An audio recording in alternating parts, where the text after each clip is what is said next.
Great. Good evening. My name is Sean Clancy. I am your town moderator. It's my honor and pleasure to welcome all of you to Carver's annual town meeting. Please note that portable listening devices are available upon request. Please simply raise your hand and we'll get one out to you.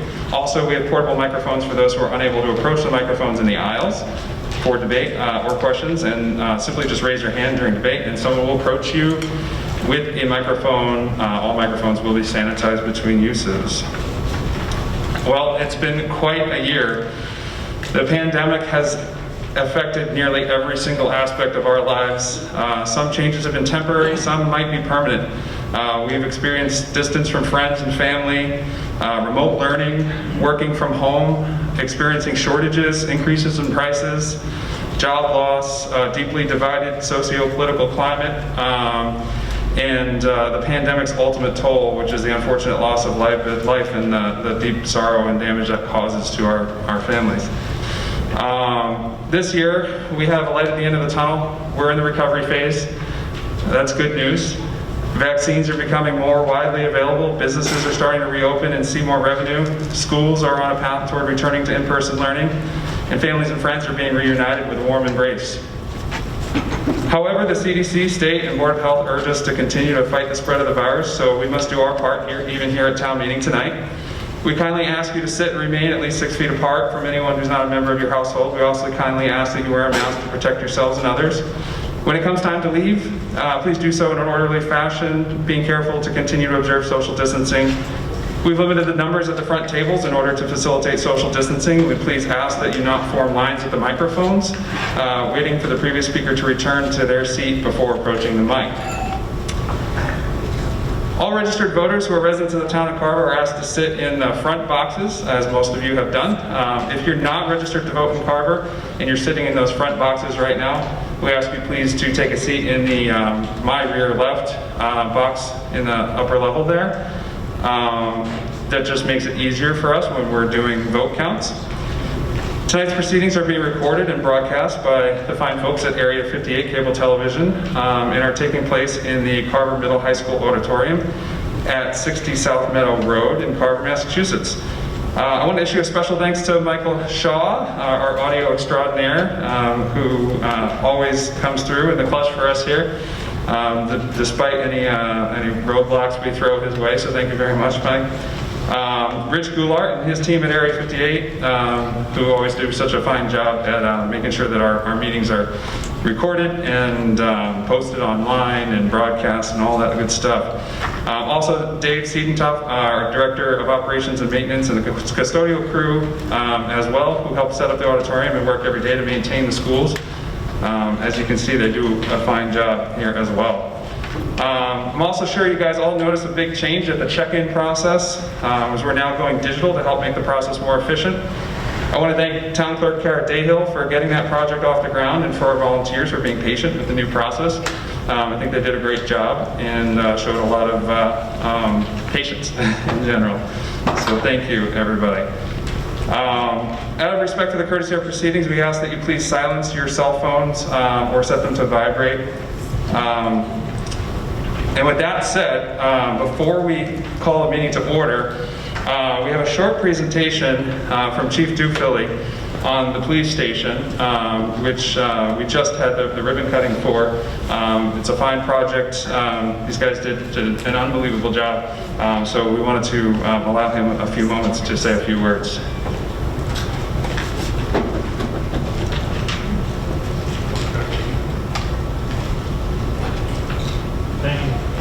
Absolutely. Well, thank you for a few minutes to speak to you about your police station. Just completed the process. Today was move-in day. Yesterday we did a ribbon cutting ceremony with the select board, which we videotaped, and we're going to get on Area 58. Obviously due to COVID, we didn't want to have a big gathering, but we did want you to be able to see that. This past weekend, myself and some of our officers were able to give some tours of the station to small groups of people, and it is your station, and if you want to see it, you can call. We'll make sure you get a chance to see it.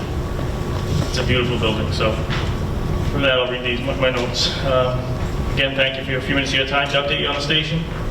This new building is the finest, most professional, most modern police station in our area. It is the combination of a great deal of professional advice, law enforcement experience, and hard work. This new facility has many new or updated features in comparison to our old station. Our architect, Brian Humes, has designed over 80 police buildings in his career. He took the ideas of our building committee and our offices and worked them with his vast experience to create the building you see today.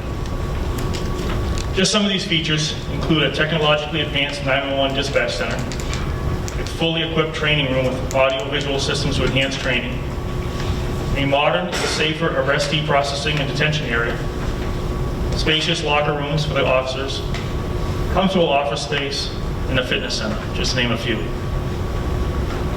While this building itself does not protect the citizens of town, it does give our officers a much improved work environment, which will benefit the department in many ways. These improvements will allow us to perform our duties better, safer, and more efficiently. Our arrestee processing and detention center will limit close contact between the arrestee and the officer, which limits the opportunity for conflict. Keeping people separated doesn't let conflict arise. The modern camera system will allow for better monitoring of these cells. The training classroom will allow more officers to receive quality training while remaining in town and available if an emergency arises. Having access to properly equipped interview rooms make documenting statements made by victims, witnesses, or suspects easier and ensure quality reporting for use in court. The modern system of storing evidence will help to ensure the chain of custody for that evidence from the scene to court. The technologically advanced 911 dispatch center will improve the work environment for our dispatchers, who are the first connection between the public and public safety during an emergency. I could speak to you all night about all the advances within the new facility. This facility is amazing and will definitely improve the work environment of our officers and help to improve their work product. We are all very, very grateful to everyone who made this building possible. I'd like to take a few minutes to go through a list of people that need to be recognized and thanked. And at the top of that list is everybody in this room. We are extremely grateful for the support, the funding that you people in this room provided for us to build this facility. I think everybody recognizes, we've had this discussion before, it's a long time coming, and it's here, and we're finally in there, and it's an amazing facility. And it certainly will help to us improve our morale and give us an environment we'd be proud to go to work in. We're very, very thankful. It's your building. We're just lucky to be able to work in it right now. Second, I'd like to acknowledge and appreciate the support of our select board and all their support in finding and improving the funding to get this accomplished. Also, our building committee deserves a round of applause for working through and vetting every aspect of the building. Not $1 was spent without vetting the need for what was being purchased. As I mentioned to you several years back, we take it very, very seriously spending your money. We're all taxpayers. I'm not a taxpayer here, but I do pay taxes. And we take it very seriously that every dollar we spend came out of your pockets. And we wanted to make sure that we brought forth the best product we could. The whole building committee worked on this, but I have to bring out one person. That's Chief Bill Harron. He chaired the building committee, and the man is unbelievable. He's tireless. He was there every single day, and he made sure this project came in on time, under budget, and it's the building it is today because of his work. So we really thank Bill. Next, our police officers, dispatchers, and staff. Everyone in the department had a role to play in the building of this facility. Some of us through direct contact with the process, others by bringing suggestions on the needs of the building, and everybody by continuing to do the day-to-day work of the police department, which allowed me and others time to work on this project. This would not have happened without a team effort. One other person I really have to thank, we've already thanked today, is lead dispatcher Mike Shaw. For his hard work, technical expertise, and help in ensuring the technology in this building is top-notch, as he's doing tonight for this meeting. Next, our police union, through its president, Bill Kelly. The union was able to raise funds to assist with the purchase of the equipment that's going in the fitness room. Also, our public safety chiefs, Chief Weston, Chief Ryan, and Chief Walsh, with their ongoing technical support and mentoring to me during this process. Dave Seatontoff and the entire DPW for all the work they've done to get this project done. And our new neighbors, the library staff, and Carol Julius for putting up with us during this process. Our architect, Brian Humes, our general contractor, Tower Construction, and our owner's project manager, Daedalus, all of whom were excellent to work with throughout the entire process. Finally, there are several who deserve recognition for their donations to this effort. First, Officer Larry Page and Page Cook, who donated all the labor to install a septic system, saving the town a considerable amount of money. American Electrical Construction and Ms. Dawn Podolsky, who donated the lighting system that's located in the cupola. Building committee members, Mr. Robertson, Mr. Malinowski, Mr. Driscoll, who donated the copper roofing on the cupola. And again, Mr. Harriman, who donated all his time, and at the ribbon cutting ceremony yesterday, donated the scissors and the ribbon for that. Hell of a good guy. So, in conclusion, as your chief, I just want to give you my extreme gratitude, as the same for my officers, for, again, support, the funding, to build us a new home. We get to work on your home, your police department, but an area where we get to work, and we're very happy and grateful for all your support in the movement. Thank you.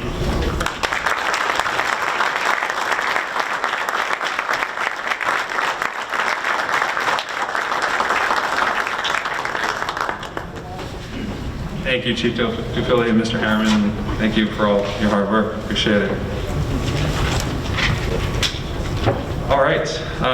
Town Clerk Kara Dayhill has advised me that we have a quorum, and I therefore declare that a quorum being present, this annual town meeting will be called to order at 7:20 p.m. on Tuesday, April 13th, 2021. All who are able, we'd like to have you please stand, and we're going to say the Pledge of Allegiance, and please remain standing after the Pledge of Allegiance as we observe a moment of silence for all the public service we've lost in the past year as a town who have lost their lives to the COVID-19 crisis.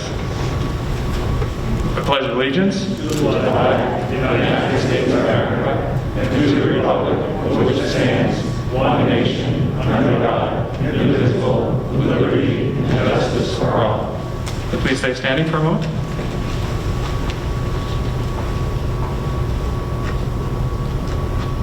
Thank you. You may be seated.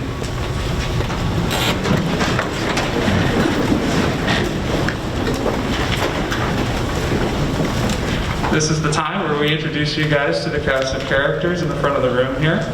I'd like to run through everybody for you here. First of all, we have Scott Neef, who's our superintendent of Carver Public Schools. We have Mr. Andrew Cardarelli, who's our school committee chair. And Mr. Cardarelli, would you please introduce the other board members and board members that are seated in the front row? Please feel free to stand as Mr. Cardarelli reads your names. Certainly. We have Stephanie Cloherty, who's vice chair, right to my right. We have James O'Brien, there he is, right there. We have Jennifer Pratt, who is our recording secretary. We have Jason Greenwood, who's right here as a member. And we have Ron Griffin as our chief financial and operations officer. Thank you, Mr. Cardarelli. And we have Sarah Hewins, who is our chair of our select board. And Ms. Hewins, would you please introduce the other members of your board? Thank you. We have Bob Belbin, who's our vice chair, sitting down in front. Jen Bogart, Jim Hoffman, and Mark Townsend. Thank you, Ms. Hewins. Certainly. And we have Alan Germain, who is our chairman of our finance committee. And Mr. Germain, would you please introduce the other members of your committee? Everybody hear me? Just so everybody knows, we're not sitting down front tonight in protest. Adam and I both thought that the committee should all sit together as a group. That's the reason why there are two vacant seats up here, because we are a committee of 10. We're not a committee of 2. So with that said, I'm Alan Germain, the chair. Adam Holmes, our vice chair. Tony Macrina, Beth Selger, Maurice Wigman, Bill Cullum, and longtime associate we haven't seen forever, Pat Maha. Thank you, Mr. Germain, and thank you to the Finance Committee for your cooperation. We appreciate it. Everybody's doing the best we can with the pandemic, so we appreciate your accommodation. On my right over here, I have Mr. Rick LaFon, who is our interim town administrator. I also want to recognize Ms. Elaine Weston, who's not seated up front here, but she is our assistant town administrator, who plays a huge role in a lot of things, but she does a lot to help us get set up for town meeting and get all the paperwork settled and make sure everybody's got all their T's crossed and I's dotted, so thank you, Elaine. On my right, I also have Mr. Greg Corbo, our town council. On my left, I have Ms. Cara Dayhill, our town clerk. And all the way over on the right, we have Ms. Meg LeMay, our finance director. I also want to recognize Ms. Kathy Kay, our treasurer and tax collector. I'm not sure if she's in the stand or in the audience or no, she's not with us, but definitely want to recognize her efforts. Could we please have a round of applause for all these people that have worked so hard to put this together?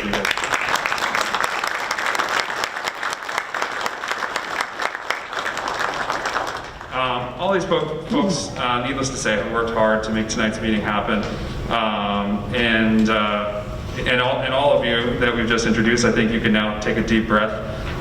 Your work is mostly done, and we appreciate that, and it's kind of out of your hands now. We're putting it in the hands of the fine people seated before us. As an introduction, before we get started, I want to thank everyone for their support over the last 3 years. This is the end of my first term as moderator. It's been a challenging and rewarding experience for sure. I really want to give a lot of credit to all of you that are sitting out there. You've been patient with me as I learn the ropes, and you've been forces for change in terms of keeping our meetings civil and dignified. And I really appreciate that, and I really appreciate everyone's cooperation. Serving this town has been truly an honor. I'm also inspired by others who have stepped up to answer the call of volunteering for committees and boards in both elected and appointed positions. And I want to just point out that if there's anybody here tonight that feels compelled to get involved, I think you'll find it to be a very rewarding experience, and I encourage you to do so. There's many ways to serve, including being appointed to one of the various committees that have openings right now. So please feel free to contact the town clerk for a listing of openings if you'd like to do as everyone else that you've just been introduced to, and all of our other town employees have done, and volunteers. With that said, this is town meeting, and there are some rules, which I always like to go over. I'd like to kindly ask that you use tonight's meeting as an opportunity to listen intently to the various proposals brought forth by boards and committees who have spent tireless hours preparing tonight's business for your consideration. Please be respectful of the points of view of our elected officials, town employees, volunteer committee members, and of course your neighbors seated in the room. I'm convinced that everyone in the room is concerned for the best interests of the town and equally deserve your respect and patience. Keep in mind that this is a town meeting and not a Facebook group. There are rules we follow, which are detailed in the bylaws, town meeting time, and Robert's Rules of Order, which help us steer this meeting in a civil manner. At no point will the many inappropriate behaviors that we see on social media be tolerated in this room. While we may think sometimes we know precisely what the motives of another individual are, we should not draw conclusions based on hearsay or limited evidence. Basically get to know someone, get to know what their point of view is. And that's why we're all here tonight. It's not a court of law. We don't have the right to cross-examine people or to provide a rebuttal to every single point that's made. Therefore, at no point should anyone attack the personal motives of someone in the room, make disparaging remarks, or attempt to label another member of town meeting a liar or a fraud. Those who wish to do so will risk of being abruptly cut off and asked to apologize and rephrase their statement, or otherwise yield the floor. For example, if you believe a statement has been made by someone else to not be factual, the proper etiquette is to say something along the lines of, I believe there's significant evidence that the member is mistaken. Of course, stating the supporting evidence may add to your credibility. Everyone in the room is capable of forming their own opinion based on the information presented. With that said, let's take a moment to greet each other and set the meeting off on the right foot. Feel free to say hello to your neighbors seated on the side.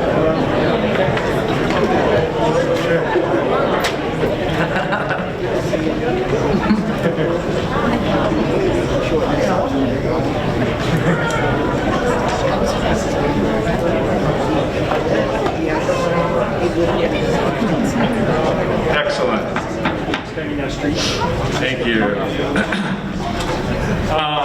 When you guys enter the room, you're all provided with some paperwork. You had an opportunity to grab a packet of information that includes the warrant and an appendix with additional information pertaining to the articles on the warrant and some information about town meeting procedure. Also, you had an opportunity to grab the 2020 annual report.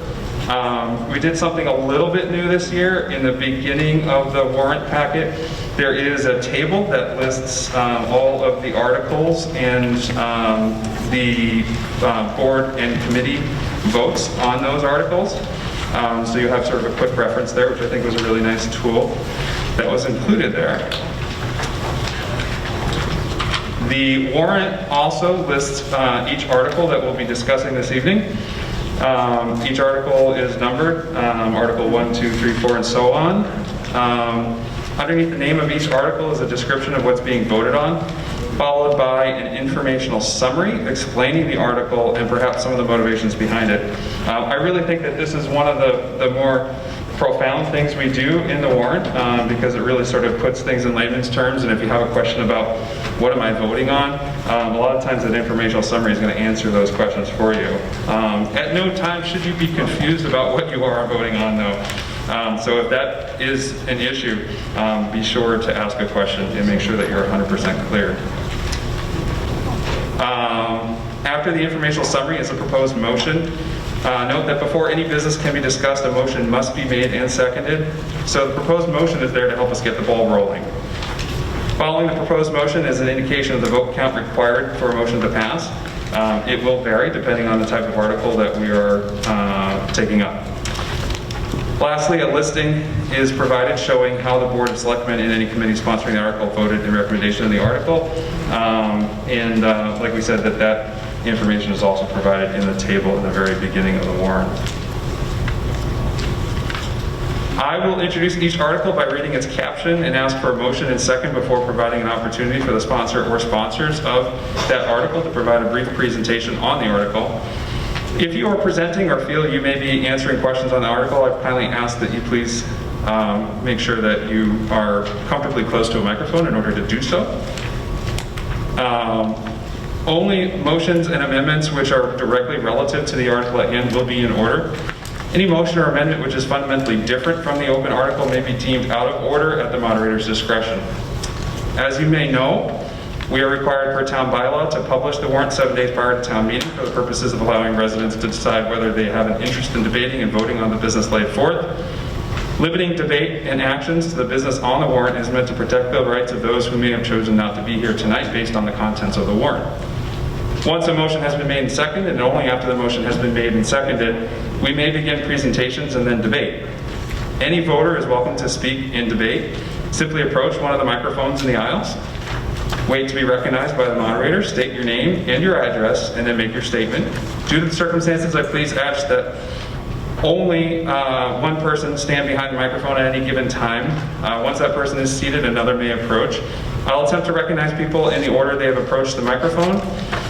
Each speaker will be afforded 3 minutes per microphone appearance and 2 opportunities to speak on each motion. I will not recognize someone for a second opportunity to speak in debate until everyone that wishes to speak a first time has had an opportunity to do so. Legitimate questions which are not statements posed as questions will be considered exceptions. I'll try my best to be flexible if you reach your time limit, but if you seem to have 2 sentences left or so, I'll let you finish. However, if you don't seem to be wrapping up, I'll kindly ask that you do so and let you know that your time is up. All debate is to be conducted through the moderator. You should not speak directly to or with other members of town meeting. Those town officials and committee members who are seated in front of you will observe the same rules as those seated before them when speaking in debate, including utilizing the microphones in the aisle if they are able. Those seated at the table should also refrain from speaking or answering questions unless recognized. In the interest of time, when speaking in debate, please be sure to state points of view and information not previously provided or questions not previously asked. When the motion is put to vote, that will be your opportunity to show your support for or against the motion. Please refrain from applauding or booing. Not that anybody would boo, right? If at any time you feel that I have made a procedural error, the proper course of action is to rise to a point of order. Simply rise and state point of order.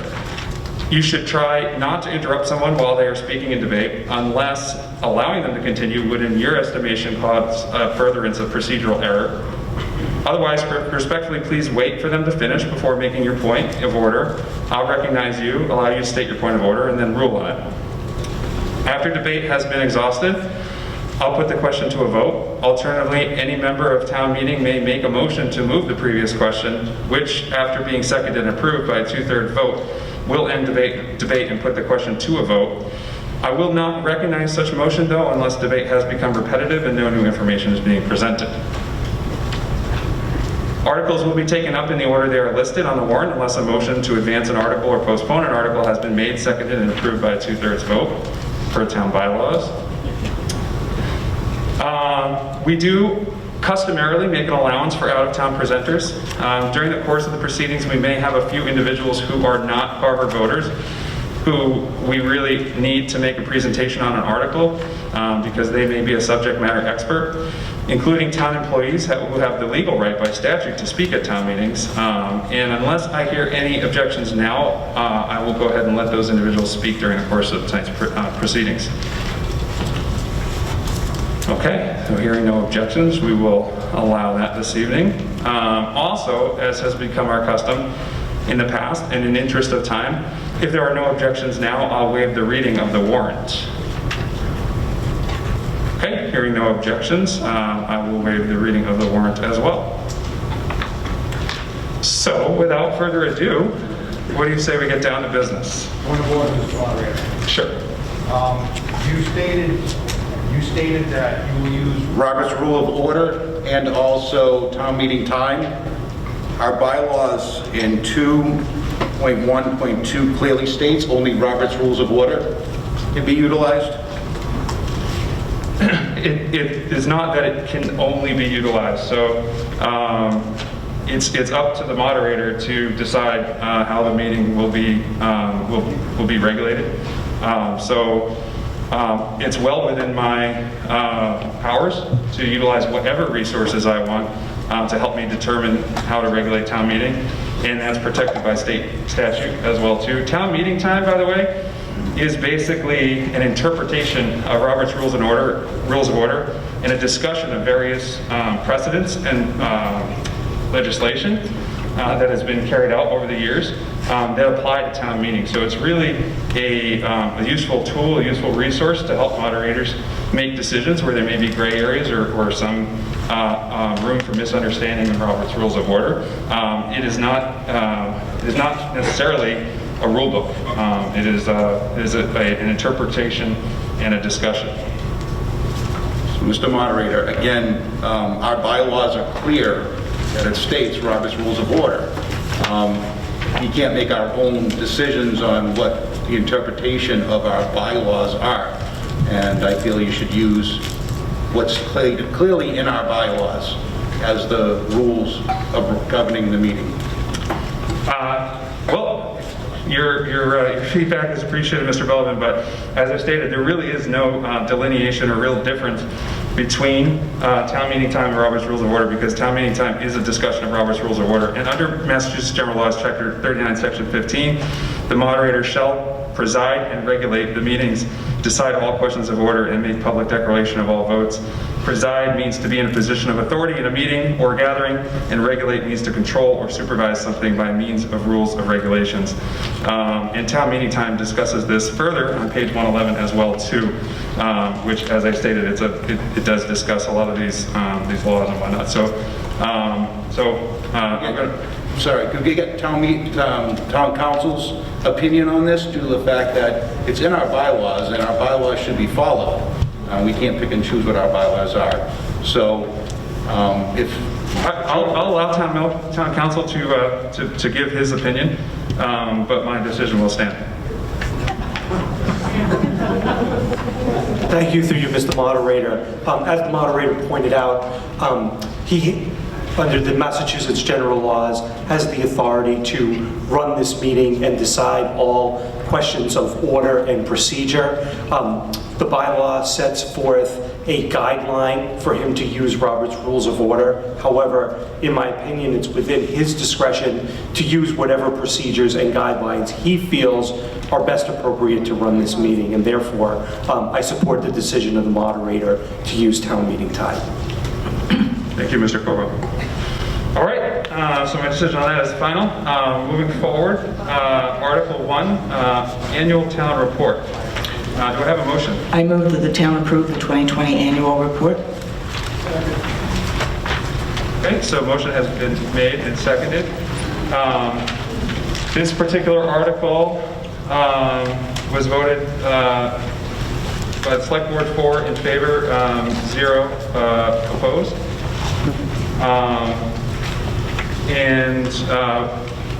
Ms. Hewins, do you have any additional information you'd like to share on that, or? I don't. The informational summary is pretty clear, I think. Okay, excellent. So we will open it for debate. Seeing no motion to the microphones, we'll go ahead and put this to a vote. So all those in favor of Article 1, Annual Town Meeting Report? Aye. All those opposed? The ayes have it. Article 1 passes unanimously.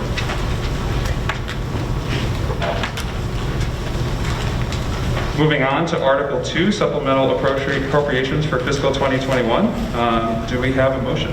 I move that the town make the fiscal 2021 budget transfer shown as printed on the warrant in Article 2. Okay, we have a motion made and seconded. Mr. Moderator, Yes, sir. I move to amend the motion made under Article 2 by deleting paragraph 1 so as to remove the transfer from ambulance receipts reserved to appropriations to EMS operating budget. Okay, so we have an amendment on the floor to amend the motion on Article 1 to remove paragraph 1, ambulance receipts reserved from appropriations to EMS operating budget. Do we have a second on that? Second. Okay, motion is made and seconded. We will open that amendment up for discussion. Seeing no motion to the mics, we're going to put that to, oh, yes, sir. Is there a purpose for this change? I yield to Mr. LaFont. Mr. Moderator? Yep. The amount that was going to be transferred from receipts reserved for appropriation, we don't believe is necessary based upon the way the budget is tracking this year. That was an estimate at the time, but it's no longer necessary. Thank you, Mr. LaFont. Okay. Seeing no further motion to the mics, we'll go ahead and put this to a vote. So all those in favor of the amendment to the motion to strike paragraph 1, ambulance receipts reserved from appropriation EMS operating budget. All those in favor? Aye. All those opposed? The ayes have it unanimously. The amendment passes. Moving back to the main motion on supplemental appropriations for fiscal 2021. Do we have any further information being presented by the Select Board on this one? No. Yes, sir. Finance Committee voted 701. Okay. So we have information on the Finance Committee's vote 701. So yes, no, and abstain.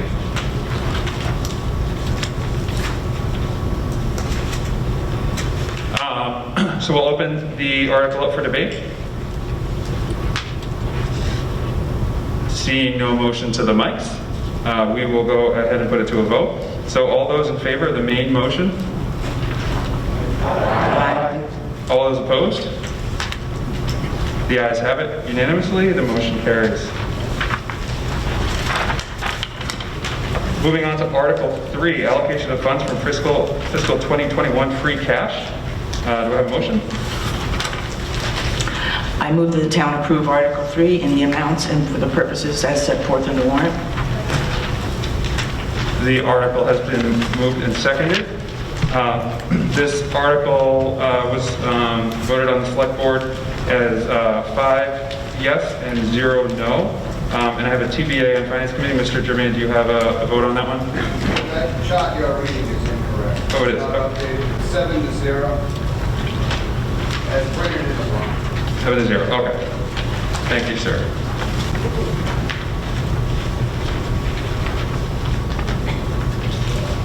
Okay, we have any other information to present on that one? Okay. And just so everyone is aware, we've done this in past meetings. The way that we're going to approach this one is that I'm going to go ahead and read out each of the categories here, the lettered categories. And if you would like to discuss that particular item, then just shout "hold" after I read that particular item. And we will notate any of them that are held, and we'll come back and open those for discussion.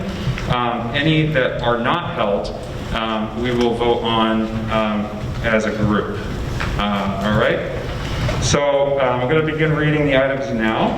Again, just shout "hold" if you would like to discuss that particular item. So item A, Town School Special Education Reserve, fiscal year 22. Item B, North Carver Water District for well and infrastructure debt, fiscal year 22. Hold. Okay, I've got a hold on item B. Item C, Plymouth County Retirement Amortization, fiscal year 22. Item D, North Carver Landfill, fiscal year 22. I've got a hold on item D. Item E, Final Funding for Health and Insurance Mitigation Fund, fiscal year 22. Item F, Emergency Radio Communications Maintenance, fiscal year 22. Hold. I've got a hold on item F. Item G, Operations and Maintenance Field Maintenance and Supplies, fiscal year 22. Item H, General Stabilization Replenishment, fiscal year 21. Item I, Compensated Absences Replenishment, fiscal year 21. Item J, Other Post-Employment Benefits, fiscal year 22. Item K, Executive Consultant Contract, fiscal year 22. Item L, Capital Maintenance Repair Replacement Reserve, fiscal year 21. And item M, Recreation Committee Expenses, Programs, and Activities, fiscal year 22. Okay. I've got holds on item B, item D, and item F. So we'll go ahead and vote on all the other items, and then we'll circle back around, and we'll discuss our held items. So on all items except B, D, and F, all those in favor? Aye. All those opposed? The ayes have it. So all items except for B, D, and F pass unanimously. All right, let's come back to item B, North Carver Water District for well and infrastructure debt, fiscal year 22. We're going to go ahead and open this up for discussion. Mr. Belvin, if you're speaking for yourself and not the select board, then we ask you to use the mic in the aisle.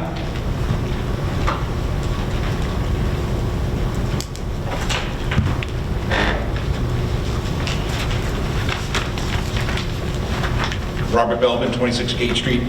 Is this amount sufficient to do upgrades for a possible expansion of the well, or is this just to pay for the debt for the North Carver Water District? Yeah, we've got someone who can answer that. Yes. Kevin Tracy, 139 Plymouth Street, also the chair of the North Carver Water District. This is just to cover that service for an obligation that we have already acquired. You all, okay? Yeah, that's good. Okay, thank you. Thank you, sir. Seeing no further motion to the mics for item D, all those in favor? Aye. All those opposed? The ayes have it. Item B passes unanimously. Moving on to item D, North Carver landfill, fiscal year 22. Paul Kelly, 36 Leonard Street. I just wanted clarification of what this was, if there was any more details than what was given in here. Thank you. Mr. LaFont? Well, I would refer you to the informational summary, but I think maybe what may be a logical question is, we've got $60,000 in the operating budget for monitoring and maintenance of the landfill. These are specific services related to the North Carver, I guess you'd say the contamination, the private well testing, and the engineering services related to that, not so much the ongoing annual monitoring and maintenance of the landfill. Thank you, Mr. LaFont.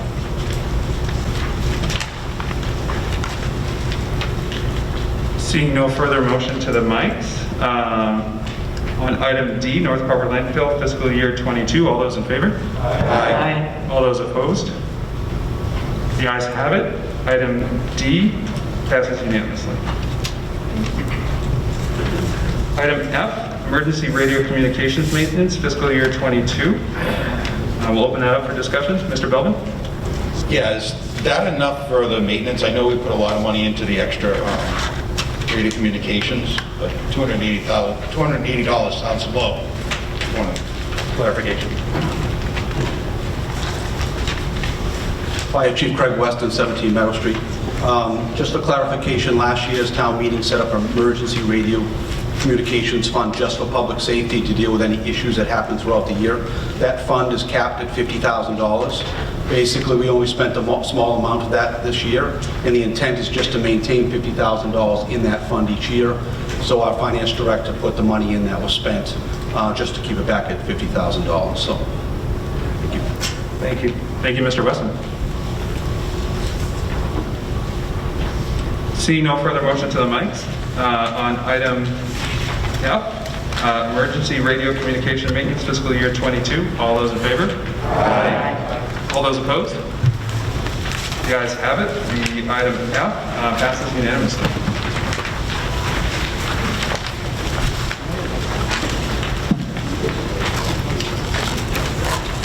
Moving on to Article 4. Fiscal year 2022 operating budgets for town and enterprise funds, funding for OPEB trust and stabilization funds. Do we have a motion? Mr. Moderator, would you like me to read this entire motion? Be happy. I think you can move as printed in the warrant. Okay. I move Article 4 as printed in the warrant. Okay, we have a motion and a second, and I believe we have a presentation from Town Administrator, Mr. Rick LaFond, for a few minutes here. Yes, one moment, Mr. Moderator. This is waiting for a response because it worked all day just perfectly. Murphy's Law.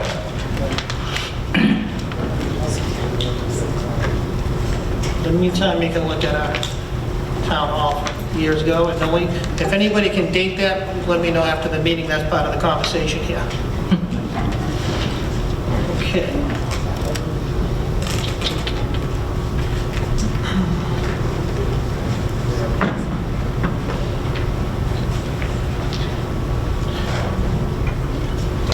As was stated by the moderator, I do not have much time, and quite frankly, I think looking at a lot of the faces, I think most of you are quite familiar with this process. So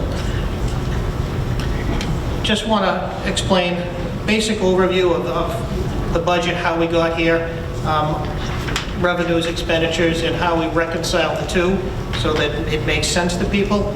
A few comments on what's different this year. There's not much that's different, but after that, if there's any questions, I'm sure between me, Meg, and the Finance Committee, we can probably help you. So the revenue is, and before I do that, I'm sorry, I'm going to indulge me for 2 minutes. The moderator did point out made some comments about what a tough year it's been for all of us, families, friends. But I do want to say that the job that the town department heads have done, the staff at every level, has really been amazing. I know, and I'm not, my first responders, public safety officials, What's often lost too is our public works people who are really the backbone of the town in terms of keeping things going. Again, our staff people, and I don't feel qualified, Andy, to speak to the hardships, the school people have had to deal with, teachers and bus drivers, etc. I think that gets overlooked. Everybody has their own issues, families that have come up regard to this pandemic. So we're no different than anybody else, but I do think it would be remiss if I didn't mention say my personal thanks for working with us so collaboratively on the budget process, working with the Finance Committee who spent hours and evenings and hours that quite frankly could have been spent elsewhere. But the collaboration, the leadership from the board and the Finance Committee has really been great in getting us here tonight. So that was part of my 12 minutes. I've got 10 left. So our revenue structure this year, we are using the full 2.5 levy. We are using 75% of a 6-year average for new growth. That is a pretty conservative number in terms of growth. 6 years to kind of get the highs and lows, usually 5 years, but 75% is pretty conservative. We've got an $80,000 net decrease in state aid. That's when it's put in context of state and county assessments. We have a decrease in local estimated receipts. That's not significant, but something we're, again, trying to be reasonably conservative. But we're using a 6-year average of local receipts. So trends are important to us, and they're good for over some period of time, leveling out the highs and lows. So our total levy is almost $28 million. Our excluded debt on the middle school is about $1 million. State aid, 12.6, and local receipts. So we've got a total revenue spending plan of about $44 million. And the numbers, sometimes raw numbers don't speak to things very well, but if you look at our tax levy at 63% of our overall revenue, there was a time, seemingly not that many years ago, when state aid and local receipts and our tax levy were much closer. Going back, not to date ourselves, but back in the early 2000s when education reform came in, we were probably about upwards of 45% of state aid, which made up our revenue stream. So the burden over the years has been more and more pushed upon the taxpayers of Carver and other cities and towns because of the lack of continued support from the state. To illustrate this,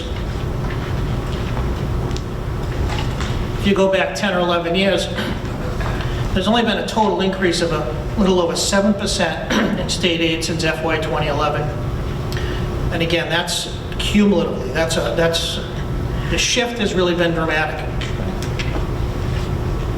This year, as much as, I can complain about this, but to the extent that the town and cities and towns throughout the Commonwealth have been essentially held harmless during this pandemic in terms of local aid, just staying level for FY22, we're rather grateful for that.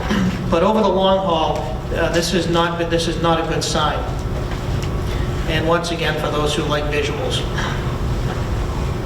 So our total revenue increase from FY21 to FY22 is only about 1.3%, 1.36%. And again, that number is skewed a little bit too because our debt exclusion amount, as you can see, the excluded debt is reduced because, as you all probably know, after excluded debt goes down goes down every year. So and that's dedicated revenue. So that really doesn't play to our revenue stream. So that 136 is a little bit skewed. But this does give you a sense of where we are in terms of our total revenue from FY21 versus FY22. If you remove the debt exclusion, we've got, if you look at that down in the right-hand corner, that's behind our town clerk, Kara Dayhill, 1.56%. Thank you, Kara. I'm going to move the other way. Lean this way. Thank you. People on the left have to be able to see. So keep that 1.56% is the additional revenue we have to spend this year, discretionary spending. Keep that number in mind, that 1.56%, because part of my goal is to reconcile this for you this evening so that it makes some sense. In terms of our expenditures, We have a level service budget that includes all of our collective bargaining requirements, contractual wage and classification plan requirements. It maintains full funding of our planning and permitting department, but we do intend during this year to transition to a full-time building commissioner / zoning enforcement officer. We've been missing that too long, and I think a lot of you here would probably are well aware of the need for more vigorous zoning enforcement. It takes resources. But the goal is to do this within the existing budget, but I do think it's important to point that out. It does maintain the scheduled transfer to the Capital Stabilization Fund, which will pay for this year's operating debt, and will also fund the capital improvement plan that you see later in the warrant. One of the positives is we're looking at a zero increase in health insurance. That is, I think most of you know from your own lives, there's some pent-up demand that we expect may be coming, but at the moment, we are able to project a fairly level number. The increases in health insurance every year can be a budget buster, so to the extent that we plan for increases and we don't have to spend those increases, really provides a lot of operating breathing room this year that we didn't go into this process thinking we had. And that will come into play when you look at how modest the overall spending is this year. This does maintain our 69.69% revenue split with the school department. That's pursuant to the town's financial policies. It's also been essentially the split for probably a couple decades now. It's codified now, but this has really been the status quo for many years. It adds a position of recreation coordinator to the operating budget. That for the last several years has actually been funded through free cash at town meeting. It is an operating expense and it belongs in the budget. The utilities from the recreation have also been paid directly by the recreation department, the only department that pays its own utilities. So that's something we're correcting this year also. It adds some funding in our police department to provide for some upgrades for promotions from police officers to sergeants. The police chief and his command staff are planning for the next wave of leadership in the next 4, 5, 6 years. I like to think 6, chief. Maybe 7, maybe 8, but it's coming. So this is a pretty smart transitional planning. We are funding our licenses this year for our. I'm sorry. There we go, for our permitting software. There was money appropriated maybe 2 or 3 years ago to purchase an online permitting software system. This past year, the planning department, Mr. Jim Walsh, has been moving forward to institute that. We've gone through a process of RFPs, choosing vendors, interviewing vendors. Now we've got implementation. It's in process right now, and I believe sometime in the next month or two that should be coming online. There's funds in here to fund the licenses necessary for that. And unfortunately, we have to absorb about a $100,000 increase in our pension assessment and a $90,000 increase in our state and county assessments, which is what I mentioned earlier, provides a net decrease in state aid this year. So our expenditure breakdown. As you can see, our revenue is $44 million, but we have to eliminate shared costs. Shared costs in this town, we've got multiple departments, items, snow and ice, assessments, overlay. For an example, we also have a joint maintenance program with the school department.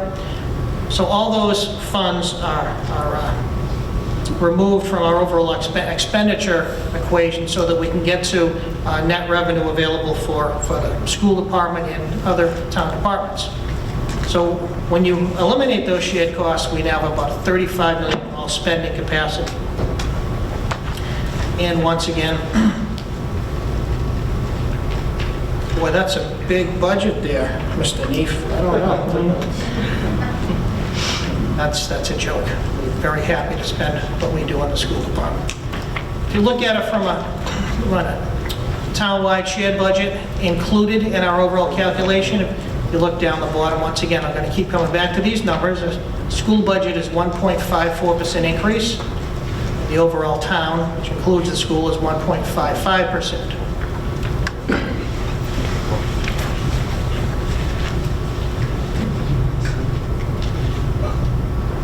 And when you remove the shared costs with the school department, that 8 million and change, we now have an equation where the school budget is about 59%, and our general government about 6%. Our other, obviously our largest other budget is public safety. So that just gives you an example of what happens when we include our shared costs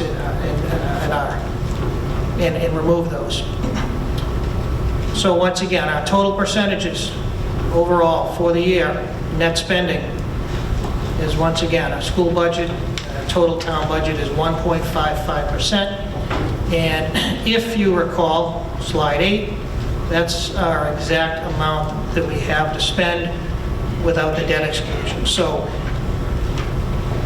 the numbers work. We don't like the numbers. I think the amount that we're looking at in terms of overall expenditure, and I think, and I know Mr. Neef does the same thing, we talk to our peers all the time, and this type of increase in our school budget and non-school budget items is incredibly modest. And I mean, yet I think it's a testament to all of us that we're all here tonight. We all agree on a budget. We have consensus. I don't think that happens everywhere, especially during difficult times. So I think, again, I want to thank the leadership of this town, the leadership of the Finance Committee and the Board of Selectmen and our department heads. This is, I think, a very difficult year under extremely difficult circumstances, and we're able to bring in a budget that's incredibly minimal without reductions in force and without any significant cuts in services. I have other notes, but I believe, moderator, am I 11 minutes, 12 minutes, where am I? Oh, I'm good, I'm good. I would invite Meg, or, you know, it's my show here at the moment, but if there's anybody else that, in the leadership role here that feels they'd like to contribute, I certainly wouldn't want to keep them from doing so, Mr. Moderator. Excellent.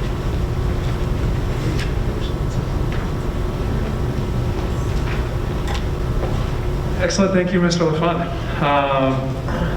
So now that we've gotten the presentation part done, we'll open it up for debate. This is Article 4, Fiscal Year 2022 Operating Budgets for Town and Enterprise Funds, Funding for OPEB Trust and Stabilization Funds.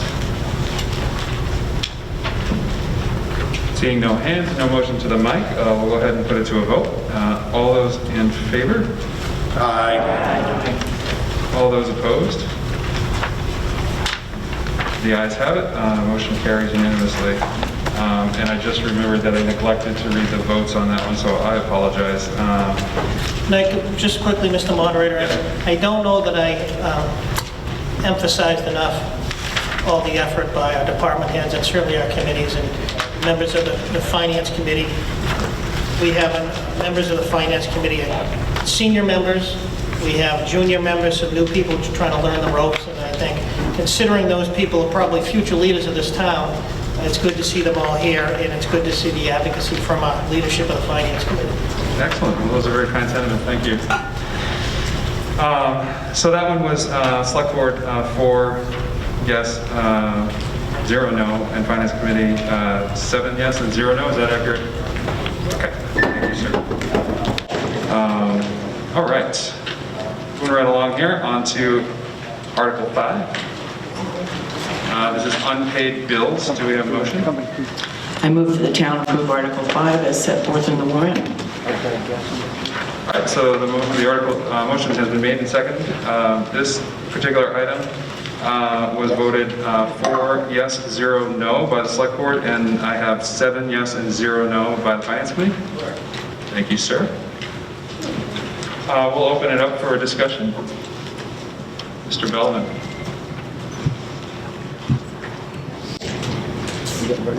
I just want an explanation about the Solar America. I mean, it's a solar project that runs along the highway, and I thought that was supposed to pay for us for electricity for the North Carver. Why we're paying that. Yes, sir, you have some information? Kevin Tracy, 139 Plymouth Street, also the chair of the North Carver Water District. Sometimes we do pay for electricity. We're not getting electricity for free because the solar panels are on the highway. Solaire owns the solar panels, and we are contracted with them to pay for electricity.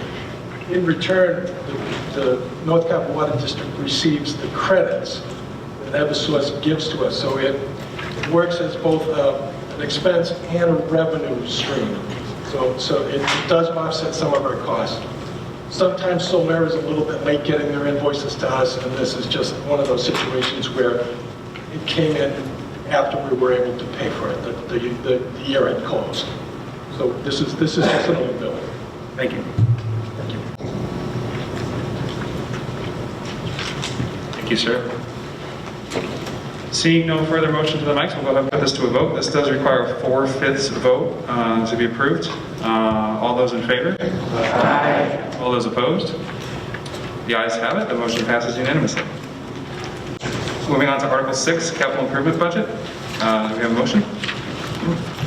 I move that the town vote to approve Article 6 in the amounts and for the purposes put forth in the warrant, and to authorize the town administrator in consultation with Capital Outlay Committee Chair to expend the funds appropriated hereunder for capital improvements, capital projects, and/or purchase of capital equipment in the most fiscally responsible manner, and to manage all approved projects from planning and design to procurement, including negotiation of contracts and change orders, and to authorize the town administrator to take such additional action as may be necessary to carry out the votes taken hereunder. Motion's been made and seconded. Similar to Article 3, I believe it was, we are going to use holds on this because we have several items on this article here. So I will read each item out, and if you would like to discuss that item, simply shout hold, and we'll notate that, and we'll vote on everything that was not held first, and then we'll circle back around and discuss the items that were held. This item, for your information, was voted on by the select board as 4 yes and 1 no. I do not have the finance committee vote, so Mr. Germain. 7-0. 7-0, thank you, sir. Mr. Moderator, Yes, sir. perhaps before you call out the individuals or whatever recommendation, do you want me to speak on this whole thing before we itemize this or after?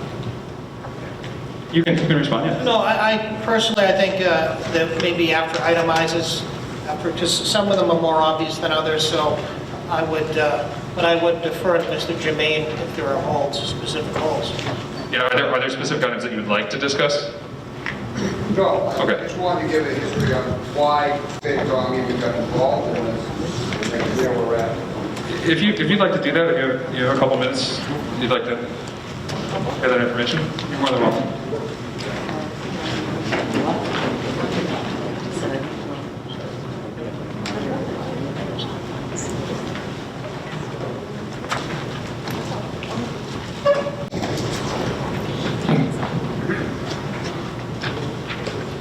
Everybody hear me all right?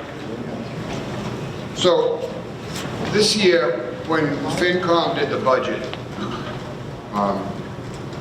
as we do with every department head that comes in, we ask what's on your wish list and what's on your capital plan.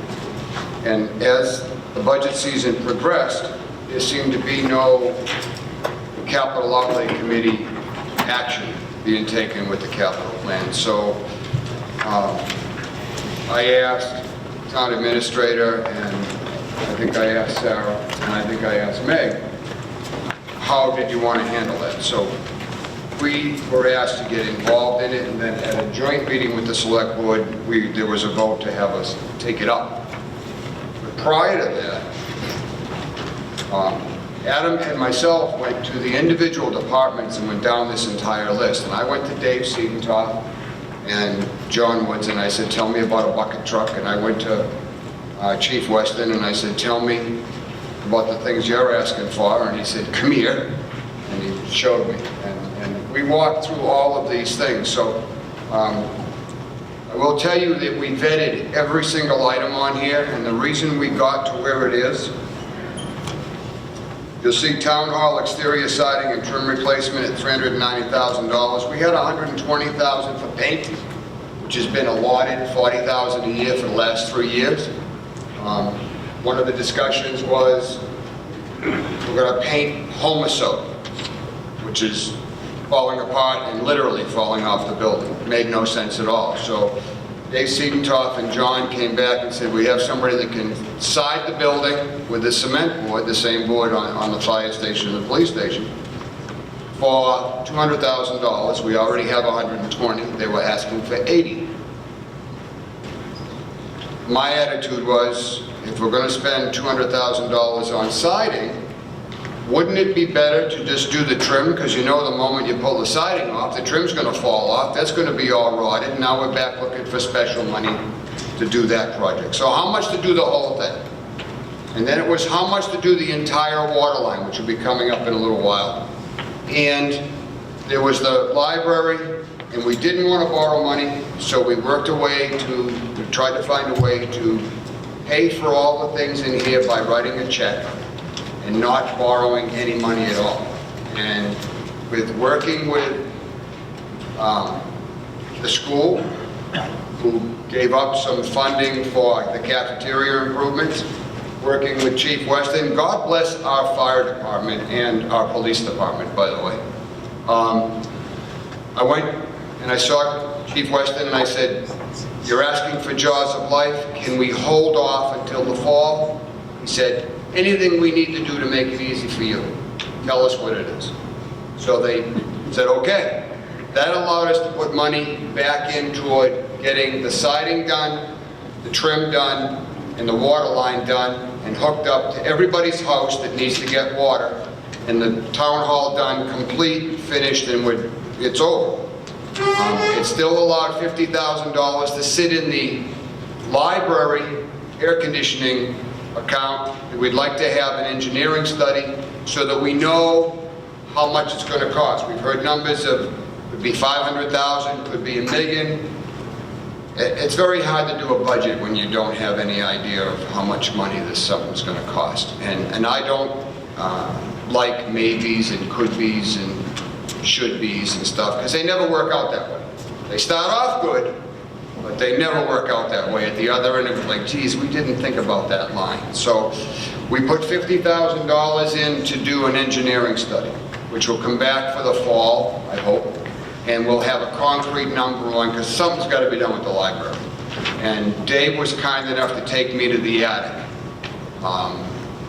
And now I know why it's so expensive. Because what is up there was put up there when it was a shell, and the only way you can get any of it out is to take the roof off, which makes no sense to me, but I guess that's what's called low bid. So that will stay in place, and there'll be an alternative type of a heating and cooling system that will work. So that's basically what we had. FinCom dissected this, we took it all apart. We spent probably 5 meetings, 2 as a full group, and then Adam and myself with Rick and Meg, and then separate meetings. Adam went and talked with Scott Neath and Ron, and I went and sat with Craig Weston. So we put a lot of time into getting this right. So we hope you would see it. If you have any questions, please feel free, but I think this is really a good way to do this year, not borrowing any money, and we have the cash to do it with. Thank you, Mr. Germain. All right. I'm going to go ahead and call out the items as previously discussed. And again, if you'd like to discuss any of these items, just simply shout hold. A, energy efficiency project to reduce electric consumption. B, aerial bucket truck replacement, purchase and equip. C, library mechanical replacement. D, town hall exterior siding and trim replacement. Got a hold on D. E, fire station number 2 and 3 interior improvements. F, police and fire equipment for new hires fiscal year 21. G, cruiser replacements, purchase and equip. H, townwide technology infrastructure equipment. I, district-wide curriculum upgrade modern education. J, replace 71 passenger buses, purchase and equip. K, culinary classroom. L, auditorium lighting. M, athletic equipment. Hold. Got a hold on M. N, annual reduction in debt exclusion for new elementary school solar. We got a hold on N. And O, debt service, lease payments, interest, project management, disclosure statement. Okay, I got holds on D, M, and N. As previously discussed, we'll go ahead and vote on all the other items. So on all items except for D, M, and N, all those in favor? Aye. All those opposed? No. Okay, the ayes have it. The motion passes with a 2/3 vote. We're going to circle back and discuss the items that were held. So first, we have letter D, Town Hall exterior siding and trim replacement.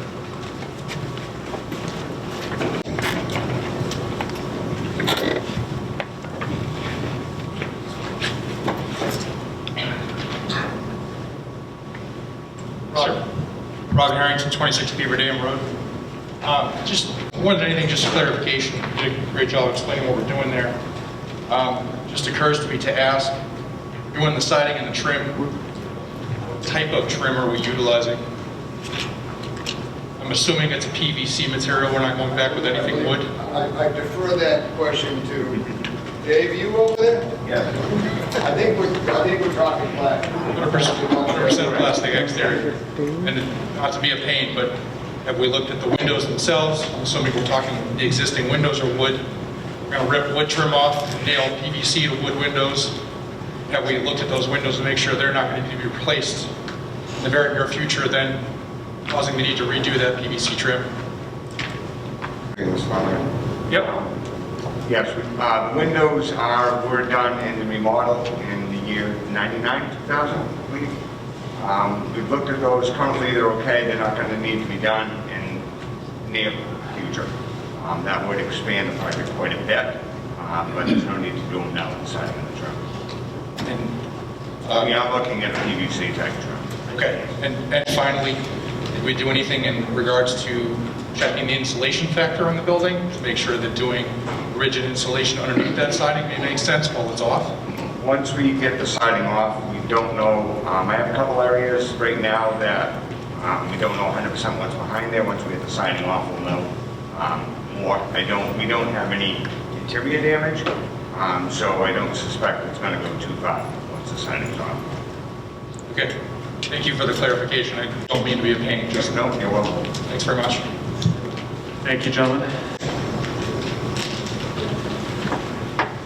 Seeing no hands and no further motion to the mic, on item D, Town Hall exterior siding and trim replacement, all those in favor? Aye. All those opposed? You guys have it. Item D passes unanimously. Moving on to item M, athletic equipment. We'll open that for discussion.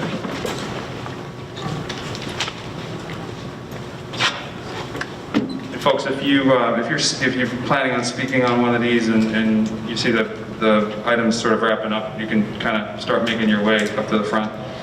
Just might help move things along a little bit faster, but thank you. So, yes, ma'am. Emily Slavin, 179 Main Street. I just wanted some clarification if you know what athletic equipment would be purchased. Yeah, so this is to replace the wrestling mats, which are the original, or I believe the original wrestling mats in the school. Perfect, thank you. Excellent, thank you.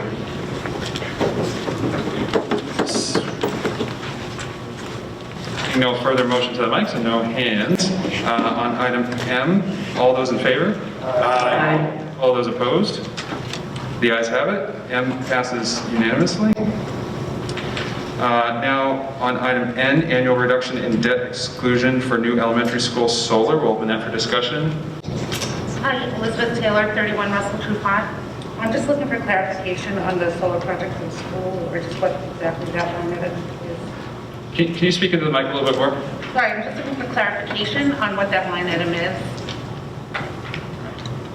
Is there anybody that would like I to? would, I know it, but Meg knows it better, so I would ask Meg if she could comment. Excellent. Ms. Lemay? So, because we do receive solar funds, the select board had taken a vote that tried to, because when you have a debt exclusion, which we have in the elementary school, that is above and beyond Prop 2.5. So the selectmen had taken a vote to try to minimize the impact on taxpayers and to take $100,000 every year of solar revenue and to reduce the amount that is raised on the tax rate recap. So it's to lessen the burden on taxpayers every year. Okay, thank you. Thank you. Seeing no further motion of the mics and no hands raised on item N, annual reduction in debt exclusion for new elementary school solar. All those in favor? Aye. All those opposed? Item N passes unanimously. Mr. Moderator, if I could just very quickly, obviously these funds came out of the Capital Stabilization Fund, but not to be confused with our regular stabilization fund. And I think one of the things that's rather extraordinary is that last year, to get through last fiscal year without making cuts, we used $220,000 from our stabilization fund. And this evening, earlier, we actually restored those funds back into our stabilization fund, which is actually rather very impressive under the circumstances. So again, I don't want to mix up which fund we're talking about, but it's important to know the distinction and important to know the progress we made in restoring that fund. Excellent. Thank you for sharing that information. Mr. Moderator, just one thing. Yes, sir. I'd like to personally thank the Finance Committee for all your hard work that you did in taking on the capital programs here. I appreciate it, and I know my other select board do too. So thank you very much. You did a great service for our town. Thank you. Thank you, Mr. Belvin. Thank you to everybody on the Finance Committee for your help with that. Moving on to Article number 7, Community Preservation Committee report and recommendations. This particular article is broken out into several parts, part A, B, C, and D. And what we are going to do is we're going to just go ahead and accept a motion and a second on this, but then when it comes time to vote on this, we'll vote on each item separately to give everybody an opportunity to kind of break this apart. It just kind of, we found from past experience that this helps to sort of speed things along, because a lot of times you get through the article trying to handle it as one and then find out that you want to unbundle it and unravel it or whatever, and we could waste a lot of time doing that. So we'll just start with that right off the bat. So on Article 7, do I have a motion? Mr. Moderator, Bob Bentley, 60 Wenham Road, Chairman of the Community Preservation Committee. I move the town approve Article 7 set forth in the warrant. Excellent. I got a motion and second on Article 7, the Community Preservation Committee report recommendations. On Article 7, I have a vote from the Select Board of 4 yes and 1 no. And each item on this article will require a majority vote. And I believe Mr. Bentley has a short presentation for us. I should note that the Community Preservation Committee voted 8-0. Excellent. Thank you. FinCom also took a vote on this. We voted to take no action. Okay, FinCom voted to take no action. Thank you, Mr. Germain. Mr. Bentley, the floor is yours. So are you interested in having me present them as Part A, Part B, Part C, and Part D all together, or individually? It's up to you. Like, so this part is your presentation, so however you want to present it, similar to Mr. Germain did with the previous article. If you want to kind of tackle everything, maybe that'll help head off some questions that people may have. And then, we'll open the whole thing for debate as well too. We're not going to do the holds thing, but we will vote on each item separately. So I can present them as a whole and then come back. Okay, that sounds good. So, as I said to the town meeting, you can see Parts A, Part B, Part C, and Part D. Part A is a lot of housekeeping that has to be done. It's basically subpart A of Part A is Community Preservation Committee administrative expenses. I can tell you that in no year have we ever come close to needing that amount of money. The interesting part is that money just goes straight back into our general fund for the Community Preservation Committee. Part B is taking money from the estimated revenues for the open space on middle high school track and fields. That is committed money that's that was bonded, and therefore it is required to be spent. On Part C, community housing reserve, that's under the Community Preservation Act. There is a requirement that 10% of available funding be placed into open space recreation, 10% be placed into community housing, and 10% be placed into historic preservation annually. This Part C is taking care of that, the annual reserve that has to be put into that fund, as well as Part D for the historic reserve. Moving on to Part B, the committee met and discussed at length with proponents the appropriation of $60,000 for the Community Preservation Historic Reserve to the Union Society of South Carver for the purpose of preserving a historical resource by repairing or replacing the 6 corner pinnacle towers on the Union Society building in South Carver.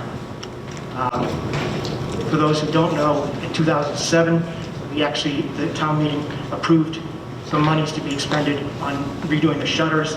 At that point, the Community Preservation Committee and the town exacted a historical preservation restriction so that nothing can be done into perpetuity on the exterior of the building unless it's historically accurate. And the proponents of this project have said that they will make sure that the pinnacles that are being worked on are historically accurate. If anybody's gone down there and looked, the pinnacles are falling apart. They look atrocious. I'll move on so that people can come and ask later on. What it is. Part C is to appropriate $190,000 from the Community Preservation Undesignated Fund Balance to the Buzzards Bay Coalition for the purpose of preserving open space by acquiring 4 parcels of land on Lakeview Street and Indian Road to be held by the coalition to protect scenic vistas, land for wildlife or nature preserve, and land for recreational use. Basically, that includes 14 acres on Lakeview that are contiguous. They go from Lakeview to Main Street, and there's 18 acres on Indian Road, which is contiguous to one of the present parcels that exists. These are properties that were offered by the Griffith Family Foundation. Basically, they were put into conservation restriction a while ago. They have been, the Griffith family is interested in making sure that it stays conservation land and that it's actively managed. Buzzards Bay Coalition is looking to actively manage it by virtue of putting in new trails and making sure that it's adequately taken care of. There's another $30,000 that's actually being put in by the Buzzards Bay Coalition out of the 100, well, not out of the 190. It's a total of $220,000, and $190,000 is being asked for from the town of Carver, and there's $30,000 from the Buzzards Bay Coalition. And then the fourth, Part D, is to appropriate $25,000 from the Community Preservation Undesignated Fund Balance to the Carver Conservation Commission for the purpose of erecting a suspension bridge on the Orange Trail in the town-owned coal property. And that is, the Orange Trail has some serious ups and downs, and the idea of it's not amenable to actually, so it's a hikeable trail without putting in something that's going to be a bridge. And the Conservation Commission, Dan Badger in particular, has come up with an idea in terms of putting this up and making it so that it's a very nice, that's a very nice trail, an easier trail to hike. It's also going to be set up with a bollard at each end to make sure that off-road vehicles are not able to get onto the bridge. So that's about the extent of the projects. I'm more than willing to answer any questions that anybody has on any of these. Awesome. Thank you, Mr. Bentley. Really appreciate you going through that. We'll go ahead and open it for discussion at this point. So if anybody would like to discuss any of the items, A, B, C, or D, feel free to move towards the microphones. And we got Mr. Belvin up first.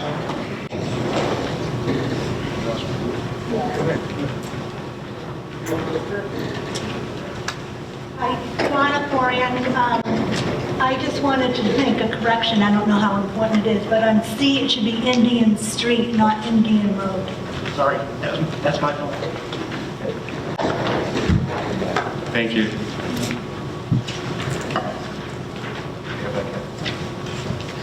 Mr. Belvin. This is my typical thing. How much is in each one of the accounts as we have it right now available? You have totals? I don't have those figures in front of me. You have it, Meg? I do actually.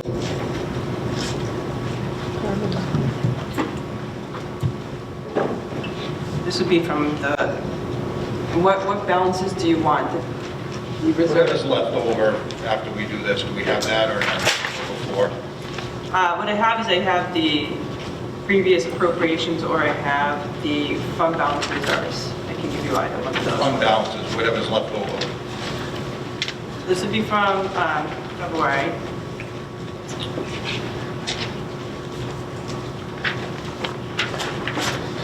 We have 343,000 approximately in historic resources, 535,000 in community housing, and we started the year with 787,000 in undesignated, but that's a rolling figure because you have to wait till the end of the year when you close out your revenue and expenses. Thank you very much. Just for people to understand that the money's there, it's our money, and if you think of a project that maybe you want to move forward, then please go to them. Because the money's there, and it's there to be used. And I just want to say that the coal property on the Orange Trail, as somebody who goes out there a lot, that used to be a couple of trees knocked down across this swampy area, and some 2x12s, 2x4s, you name it, that was put up. It gets kind of treacherous when you try to do it, and since it's no longer practical. So this is a really good project. Thank you, Mr. Belvin.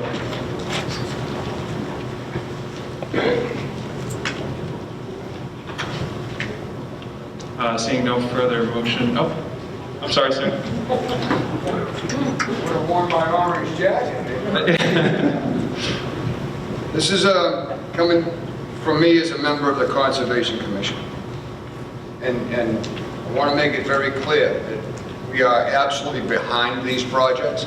There was an article printed in the Wicked Local that said CPC we're going to partner, in fact this still says this, partnering with the Carver Conservation Commission. We are not partnering with the Buzzards Bay Coalition. This started from trying to use some of the Conservation Commission Land Acquisition Trust Fund money, which we went to council to find out that we could not use those funds unless we owned, we being the Conservation Commission, by the way, unless we owned the property. We could not partner with anyone else. So we could not make the Buzzards Bay Coalition a partner and then turn the land over to them with money from the Land Acquisition Trust. So that was the way it was printed in the paper. That was corrected. And the $25,000 for the suspension bridge, that was also not coming out of the Conservation Commission. We do wholeheartedly endorse both those projects. And that was I think where the confusion started, because we were yes about it. I think there was confusion as to how it was going to get paid for. Thank you, Mr. Jermaine. Mr. Holmes. Thank you. Adam Holmes, 13 Red Tail Lane. Could you just elaborate quickly on Part C? You may have mentioned it, but I missed it. The total acreage for the 4 parcels. Total acreage is going to be 32 acres. Okay, that's what I thought. And then what is do you have a rough idea of what that's comprised of with respect to wetland versus upland? Lakeview Street is all upland. It is held in a conservation restriction at this point. And the Indian Road, or Indian Street, excuse me, property is, I think, 50% wetland. If I may, Mr. Chair, help answer the question? Yeah. Yeah, so the Indian Street property is probably roughly 50% wetland. We own the Indian Brook Conservation Land that's just to the east of it. And so the parcel, and it ends at Indian Brook. So the parcel that they're wanting to purchase would be on the other side of Indian Brook. So it's probably most of it in the riverfront area. Okay, thank you. And I should note that there's already, the town-owned land already has a hiking trail on it. And the Pleasant Bay Coalition is intending to connect that hiking trail to their property. So that it will be a longer trail and make it much more attractive for hiking. Excellent. Mr. Carter. Andy Carter, 19 Pope's Point Road. Previous to you, Mr. Moderator. Yes, sir. There's going to be an appropriation of $190,000 to do this, Mr. Bentley. Is this going to be an annual appropriation sought after from the town meeting? Negative. This is a one-time appropriation. Well, for this property, it will be a one-time appropriation. Okay, so it won't be an annual. And under the Community Preservation Act, any trail maintenance that has to go on cannot be paid for through the community preservation funds. So that won't be a continuing. Okay, thank you. Thank you, gentlemen. All right. Seeing no further motion to the mics and no hands raised, we'll go ahead and, as discussed earlier, we'll vote on each of these items individually. Each item does require a majority vote. So on item A, all those in favor? Aye. All those opposed? The ayes have it. Part A passes unanimously. Part B, all those in favor? Aye. All those opposed? Part B passes unanimously. Part C, all those in favor? Aye. All those opposed? Part C passes unanimously. Part D, all those in favor? Aye. All those opposed? Part D passes unanimously. Thank you, Mr. Bentley, and thank you everyone else for your comments on that item.